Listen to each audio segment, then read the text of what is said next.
create fur-like texture with my eraser, then go over it with my brush that has been loaded up with the powdered graphite. This is a great way to soften your highlights.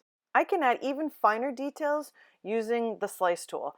Because its tip is rounded, it scrapes off the graphite, leaving thin white lines instead of cutting directly through the paper.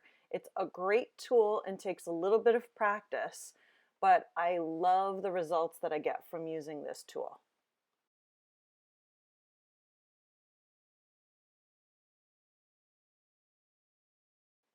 To make the fur look even more realistic, I'll add just a touch of powdered graphite to the start of each stroke that the slice tool made. This softens the blunt mark and gives the illusion the fur's coming out of a shadow.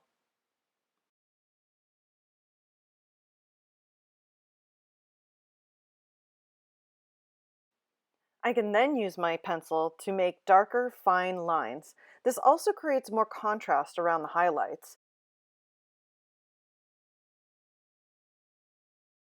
I'll use my stiffer brush over my pencil lines to soften the edges of the pencil mark and to move the graphite around.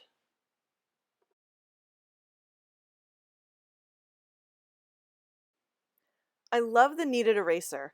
Simply shape it into a wedge with your fingers. The edge now becomes a mark-making tool to create the fur texture and to add soft highlights.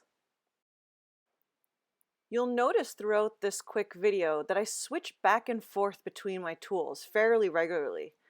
I do this so I can continue to build up the textures, adding and subtracting, smoothing, adding and subtracting again.